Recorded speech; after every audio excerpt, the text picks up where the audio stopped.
بسم اللہ الرحمن الرحیم۔ السلام علیکم ورحمۃ اللہ وبرکاتہ۔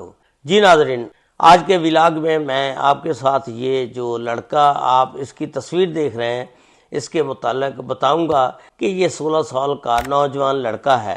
اس کو اس کے دوست افطاری پر بلواتے ہیں اور افطاری کے بہانے بلوا کر اس کو مار دیتے ہیں اور مار کر DHQ ہسپتال چکوال کے باہر پھینک آتے ہیں۔ اس کے ساتھ کیا دشمنی تھی، یہ 16 سال کا لڑکا ہے اور دوستوں نے کیوں مارا، اس کی مکمل تفصیلات آج کی اس ویڈیو میں آپ کے ساتھ شیئر کروں گا۔ یہ جو واقعہ ہے راول پنڈی گجر خان ٹھٹھا کلاں تھانہ جاتلی کا واقعہ ہے۔ یہاں پر ایک فیملی رہتی ہے، اس فیملی کے سربراہ کا نام ہے خالد محمود۔ خالد جو ہے یہ 3 بھائی ہیں۔ سب سے بڑا جو بھائی ہے اس کا نام ہے منشا، دوسرے نمبر پر جو بھائی ہے اس کا نام ہے الطاف، تیسرے نمبر پر جو ہے وہ خالد ہے۔ اب یہ جو لڑکا ہے علی حسن جس کی تصویر آپ دیکھ رہے ہیں، یہ خالد کا لڑکا ہے۔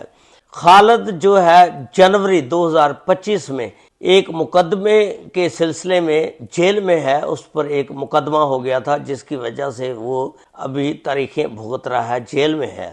اس کی جو بیوی ہے نا، جب اس پر مقدمہ بنا وہ گھر والوں کو کہتی ہے کہ یہ جیل چلا گیا ہے، جب تک یہ واپس نہیں آتا تب تک میں اپنے والدین کے گھر ہی رہوں گی۔ وہ ان کو کہتی ہے الطاف اور منشا کو۔ وہ کہتے ہیں کہ ٹھیک ہے، اگر آپ نے نہیں رہنا تو چلے جائیں، کوئی بات نہیں، لیکن یہ جو بیٹا ہے علی حسن اس کو ہم نے نہیں جانے دینا، یہ ہمارے پاس ہی رہے گا۔ خیر، علی حسن کی والدہ جو ہے وہ اپنے والدین کے پاس چلی جاتی ہے اور اس کا والد جو ہے وہ جیل میں ہے۔ اب علی حسن اپنے تایا ابو کے پاس، منشا کے پاس رہتا ہے۔ اب علی حسن کے 3 دوست ہوتے ہیں، ایک اویس جس کی عمر 24 سال ہوتی ہے، دوسرے نمبر پر شاہ زیب جس کی عمر 22 سال ہوتی ہے، یہ دونوں بھائی ہوتے ہیں سکے، اور ایک تیسرا دوست اس کا ہوتا ہے ارسلان جس کی عمر 23 سال ہوتی ہے، اور علی حسن کی عمر جو ہے وہ 16-17 سال ہے۔ یہ اب 4 دوستوں کا ایک ٹولہ ہے۔ اب یہ کیا کرتے ہیں کہ ایک دن آج سے 1.5 ماہ پہلے کی بات ہے کہ یہ اپنے گھر کے باہر اویس اور شاہ زیب اور علی حسن گلی میں کھڑے ہو کر باتیں کرتے ہیں۔ کافی دیر ہو جاتی ہے باتیں کرتے کرتے۔ اویس جو ہے وہ کہتا ہے کہ یار گلی میں کھڑے ہو کر تھک گئے ہیں، تھکاوٹ محسوس ہو رہی ہے، میں یار بیٹھک کا دروازہ کھولتا ہوں اور اندر بیٹھ کر باتیں کرتے ہیں۔ اس کے بعد اویس جو ہے بیٹھک کا دروازہ کھول دیتا ہے، یہ تینوں دوست اندر چلے جاتے ہیں اور بیٹھ کر باتیں کرتے ہیں۔ اب اویس اور شاہ زیب سگے بھائی ہیں۔ اب ان کے دل میں نا کو برا کام کرنے کا ارادہ بن جاتا ہے۔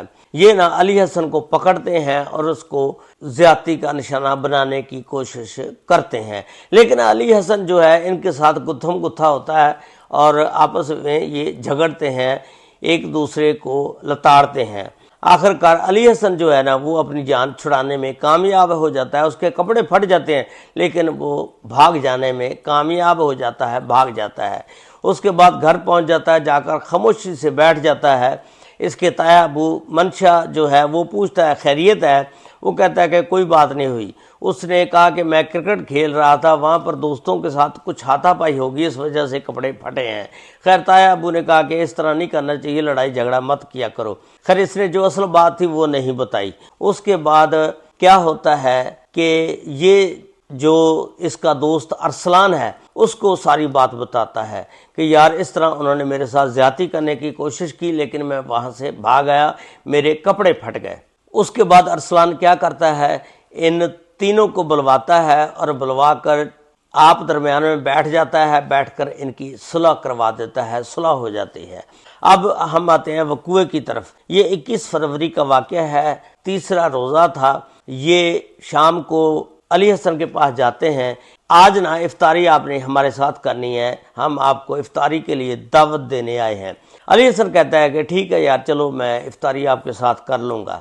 جب شام کو افطاری کا ٹائم ہوا تو علی حسن ان کے پاس بیٹھک میں آ گیا، یہ بیٹھک میں بیٹھے ہیں۔ اب یہ تینوں دوست پلانے کے ساتھ بیٹھے ہیں، اویس، شاہ زیب اور ارسلان۔ اب یہ اس کو پھر پکڑنے کی کوشش کرتے ہیں، یہ آگے سے مزاحمت کرتا ہے، لیکن وہ پلاننگ کے ساتھ بیٹھے ہوتے ہیں، ان کے پاس پسٹل بھی ہوتا ہے۔ ایک اویس جو ہے اٹھتا ہے، سرہانا اس کے منہ پر رکھتا ہے اور پسٹل پکڑتا ہے اور اس کی گولی مار دیتا ہے۔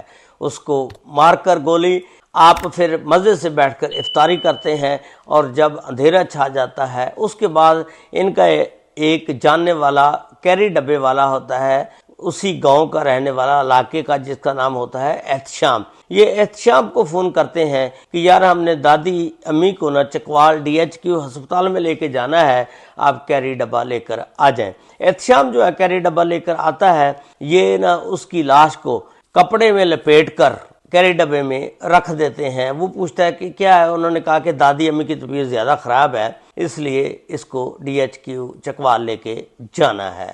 اب یہ کافی دیر گھماتے پھرتے رہتے ہیں، اور پھر DHQ ہسپتال کے آگے وہاں پر اس کی لاش کو پھینک کر واپس آ جاتے ہیں۔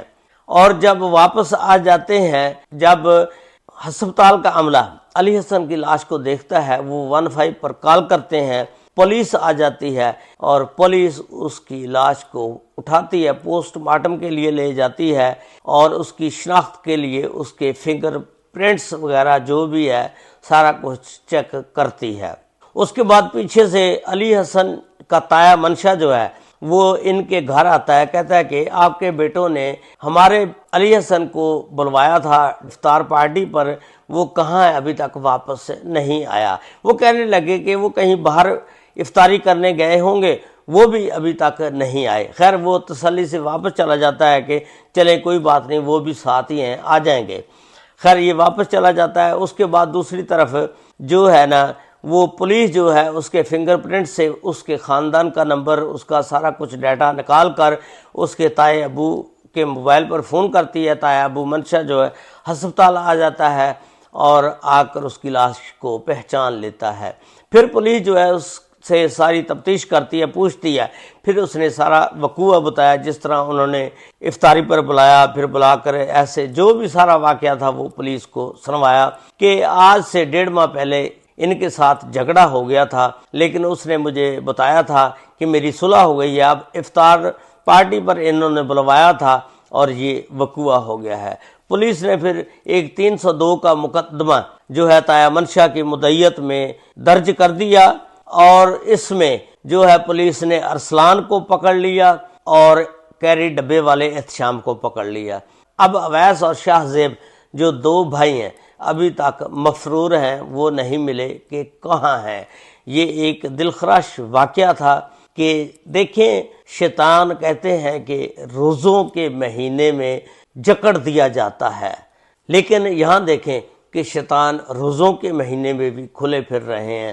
اللہ تعالیٰ ہی ہے کہ ہم سب کو ہدایت عطا فرمائے۔ اس ویڈیو کے بارے میں آپ نے اپنی رائے کا اظہار ضرور کرنا ہے، اور چینل کو سبسکرائب اور لائک اور شیئر ضرور کر دیا کریں، اور اگر فیس بک پیج پر آپ ویڈیو دیکھ رہے ہیں تو فیس بک پیج کو فالو ضرور کر دیں۔ اللہ تعالیٰ ہم سب کا حامی و ناصر ہو۔ السلام علیکم ورحمۃ اللہ وبرکاتہ۔